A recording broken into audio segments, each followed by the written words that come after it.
Hello everyone, so today we are going to discuss next writing skill 3.2. Do schools really kill creativity? Mind mapping means शाळा खरोखर सर्जनशीलता नष्ट करतात का? And mind mapping म्हणजे मनाचा नकाशा. So first activity is ice breakers. Observe the given figure and complete the activities that follow.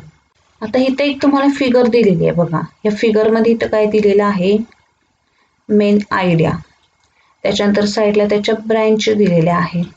Main idea म्हणजे इथं ट्री दाखवलेला आहे आणि त्याच्या ज्या सपोर्टिंग आयडियाज म्हणजे काय आहेत त्याच्या ब्रँच आणि ब्रँचेसला परत जर आपणाला तिथं त्याच्या जर आयडियाज एक्सप्लेन करायच्या असतील तर इथं ट्विग असं नाव त्यांनी दिलेलं आहे.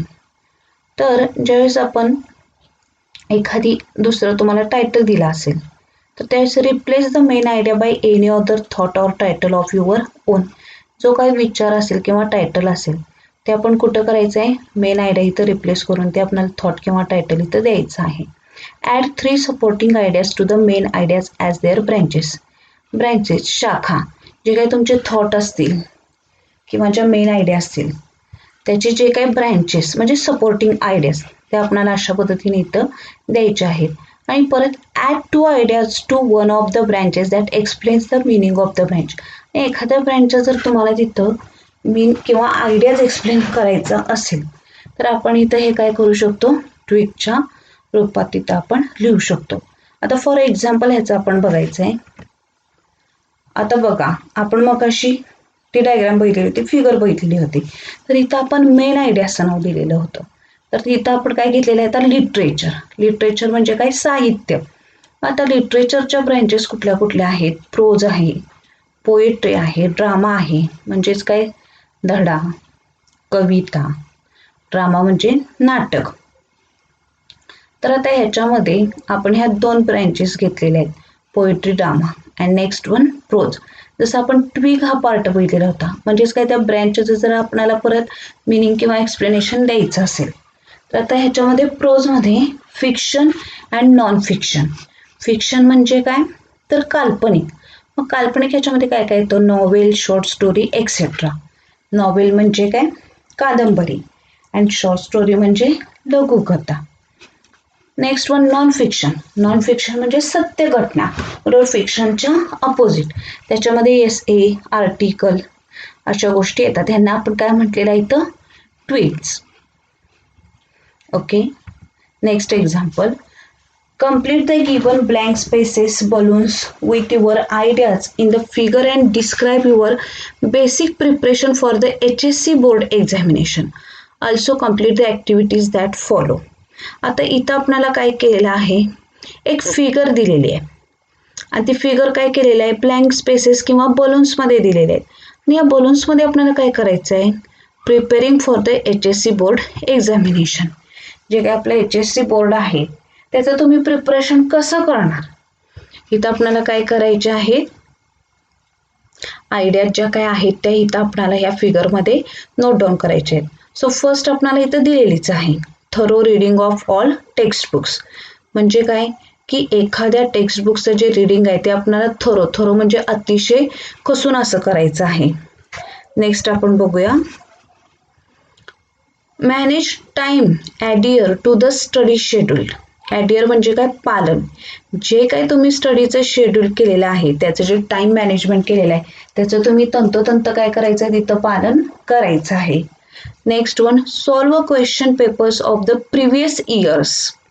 जे काय मागच्या वर्षीचे त्याच्या 2-3 वर्षापूर्वीचे जे काही क्वेश्चन्स पेपर्स असतील ते सुद्धा आपल्याला सॉल्व करायचे आहेत. म्हणजेच काय होऊन जाते? तेवढी आपली प्रॅक्टिस होऊन जाते. आपण तिथे टाइम मॅनेजमेंट पण करू शकतो की एवढ्या तासात आपले किती क्वेश्चन पेपर बाबा 3 तासाचा वेळ असतो तेवढ्या तासात आपला तो क्वेश्चन पेपर सॉल्व करून होतोय का हे सुद्धा आपल्याला काय होतं? त्याचं इथं प्रिपरेशन होतं. Then make notes. स्वतः आपण काय करायला पाहिजे? सेल्फ स्टडी केला पाहिजे आणि त्याच्यात इथं नोट्स काढल्या पाहिजेत. Then next one take adequate rest, eat and sleep well. आता एवढं सगळं करायचं म्हटल्यावर आपल्याला काय पाहिजे रे? पुरेशी तिथं विश्रांती पाहिजे, पुरेसं आपलं खाणं पाहिजे, पुरेशी झोप पाहिजे. त्याशिवाय आपलं जे शेड्यूल आहे किंवा जो काय आपला स्टडी आहे त्याचं आपण प्रिपरेशन करू शकणार आहे का? नाही. The next one, maintain a proper schedule. आणि जे काही तुम्ही शेड्यूल केलेलं आहे, टाइम टेबल केलेलं आहे, ते तुम्ही तिथं मेंटेन करायचंच आहे. या वेळेत हे म्हणजे हेच, ह्याचं स्टडी करायचं आहे तर त्याचं स्टडी करायचं आहे. ह्या वेळेत आपल्याला दुसरं काहीतरी नोट्स प्रिपेअर करायचे तर तुम्ही तिथं नोट्सच प्रिपेअर करायचे आहेत. The next one, read support materials. Textbook सोडून आणखी आपल्याला भरपूर मटेरियल्स असतात बघा अभ्यासासाठी, तर ते सुद्धा आपण काय करायचे आहे, तिथं रीड करायचे आहेत. Next one, eat healthy to stay healthy. आपण काय म्हणतो, जर आपलं शरीर ठीक असेल तर आपण एखादी गोष्ट करणार आहे त्याच्यावर त्याचा इम्पॅक्ट होतो. जर आपलं ईट म्हणजे खाणं जर हेल्दी असेल, पोषक असेल, तरच ते काय होणार आहे, जे काय आपण आपलं जे अभ्यास करणार आहे, जे काय आपण त्यासाठी प्रिपरेशन करणार आहे ते आपल्या लक्षात राहणार आहे. त्यामुळे आपण काय म्हणलेलं आहे, eat healthy to stay healthy. Next one, आता नेमकं माइंड मॅपिंग म्हणजे काय? Introduction of mind map. A mind map is the representation of information in graphical form, especially in the form of a diagram. It is hierarchical, that means ranking classes, terms, etc., one above the other according to importance or status, and shows the relationships among the various elements. Mind mapping is a very useful way of transmitting information into and out of your brain. This process actually maps out your ideas quite naturally and in a way that suits your inherent personal method of doing things. म्हणजेच काय? Mind map ही माहितीचा graph म्हणजेच आलेखाच्या किंवा आकृतीच्या स्वरूपात सादर करण्याची एक पद्धत आहे. A mind map is the representation of information in graphical form, especially in the form of a diagram. It is hierarchical, means ती कशी आहे, श्रेणीबद्ध आहे. That is ranking classes, terms, etc., one above the other according to importance or status. म्हणजेच classes, terms इत्यादी त्यांच्या महत्व किंवा स्थितीनुसार एकावर दुसरी असे रँकिंग किंवा गणना केली जाते. And shows the relationships among the various elements. त्यात विविध घटकांमधील रिलेशनशिप संबंध दर्शवले जातात. Mind mapping is a very useful way of transmitting information into and out of your brain. Mind mapping ही कोणतीही माहिती आपल्या मेंदूमध्ये आणि मेंदूच्या बाहेर पोहोचवण्याची एक अतिशय उपयुक्त पद्धत आहे. This process actually maps out your ideas quite naturally and in a way that suits your inherent personal method of doing things. या पद्धतीत आपल्या कल्पना नैसर्गिकरित्या नॅचरली आणि आपल्या काम करण्याच्या स्वाभाविक वैयक्तिक पद्धतीला अनुसरून मॅप आउट केल्या जातात. Points to remember while making a mind map. Let the ideas first come out at a random just as they keep on popping up in your mind. Reorganize them later. कल्पना जशा आणि ज्या क्रमाने मनात येतील तशा त्या येत राहू देत आणि नंतर त्यांची काय करायचे, व्यवस्थित आपल्याला क्रमवारी करायचे. आता जे मनात विचार येतात ते काय आपले ठरवून येत नाही. आपण काय करतो, अगोदर ते विचार करत राहतो आणि मग त्याची योग्य रीतीने आपण ती मांडणी करत जातो. The main idea is crystallized in the center and radiates from there as branches. मुख्य कल्पना स्पष्टपणे मध्यभागी मांडलेली असते आणि तेथून तिच्या शाखा बाहेर पसरतात. जसं आपण बघितलं मेन आयडिया आणि त्याच्यानंतर त्याच्या ब्रँचेस, जसं आपण लिटरेचरचं एक्झाम्पल घेतलेलं होतं, prose, poetry, drama, fiction and non fiction. Each branch contains a key idea. प्रत्येक शाखेत एक महत्वाची कल्पना असते. Derived ideas of lesser importance from twigs. आणि त्यातून तयार झालेल्या कल्पनांना आपण ट्विग्स म्हटले जातं. जसं आपण लिटरेचर त्याच्यानंतर काय घेतलेलं होतं, प्रोज, पोएट्री अँड ड्रामा. आणि प्रोजमध्ये आपण ट्विग्स केलेले होते बघा, म्हणजेच त्याचे काही जे टाइप्स असतील, fiction, non fiction. And last one, the branches form a connected nodal structure. सर्व शाखा मिळून एकत्रित तिथं काय केलं जातं, नोडल रचना तयार केली जाते. Next one, activity. आता इथं ऍक्टिव्हिटीमध्ये काय सांगितलं बघा, Complete a similar type of detailed graphical figure in your own style, showing the thoughts, ideas, concepts that keep on generating in your mind, and then you choose a particular style, design, or a graphical representation to describe the same idea, fact, situation. Then this type of presentation can be called mind mapping. आता काय झालेलं असतं बघा, की जे काय आपले thoughts, ideas, concept असतात ते माइंडमध्ये जे काय आलेले असतात ते रिप्रेझेंट करण्यासाठी आपल्याला काय करायचं असतं, एक पर्टिक्युलर स्टाईल, डिझाईन और ग्राफिकल रिप्रेझेंटेशन, त्याशिवाय आपण ते डिस्क्राईब करू शकत नाही. आणि त्यालाच जे काय प्रेझेंटेशन केलेलं असतं कशाच्या थ्रू, ते काय जे ग्राफिकल रिप्रेझेंटेशन असतील किंवा फिगर्स असतील त्यालाच आपण माइंड मॅपिंग म्हणजेच मनाचा नकाशा असं म्हणतो. तर त्यासाठी आपण कोणकोणते डिफरंट त्याचे जे टाइप्स आहेत, शेप्स आहेत ते आपण यूज करू शकतो. Use different shapes, arrows, lines, connectors, balloons, boxes, curved arrows, callouts, scribbles, scrolls, explosion, etc. to describe your point of view. आता इथे एक डायग्राम दिलेली आहे बघा. इथे तुमची मेन आयडिया आहे, कशा ब्रँचेस असतात त्या पद्धतीने इथं ब्रँचेस दिलेले आहेत. इथे एक एक्झाम्पल दिलेलं आहे, ते आपण ह्या डायग्राम मध्ये इथं काय करायचं आहे ते बसवायचं आहे. Julian Astley is the Director of Education at the RSA. Previously, he worked in number 10 Downing Street as Deputy Director of the British Prime Minister's Policy Unit and Senior Policy Advisor to Deputy Prime Minister Nick Clegg.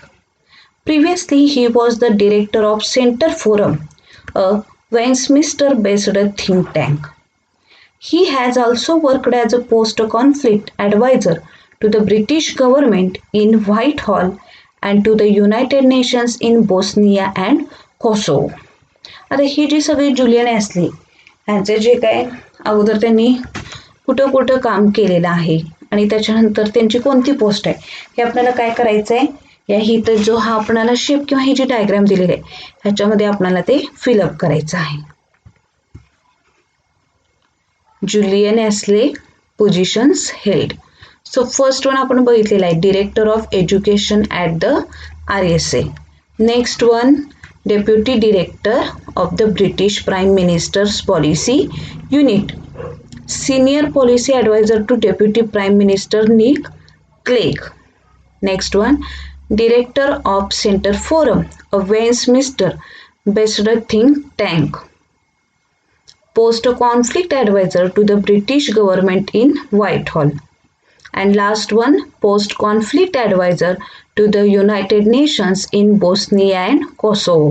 आता इथं हे काय झालेलं आहे, इथले जर तुम्हाला हे जर अक्षर थोडेफार लेटर्स दिसत नसेल तर तुम्ही टेक्स्ट बुक ओपन करून काय करू शकता, ह्याच्यातले स्पेलिंग नोट डाऊन करू शकता.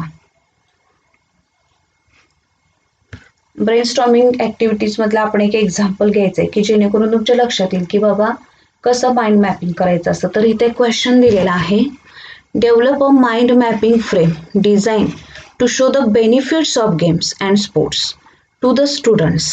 काय करायचं आहे, जे गेम्सचे बेनिफिट्स आहेत किंवा स्पोर्ट्सचे त्याचं आपल्याला माइंड मॅपिंगची डिझाईन तिथं आपल्याला क्रिएट करायची आहे. त्याचे काही पॉईंट्स पण दिलेले आहेत. You can take the help of the following points in order to develop each of them into further branches.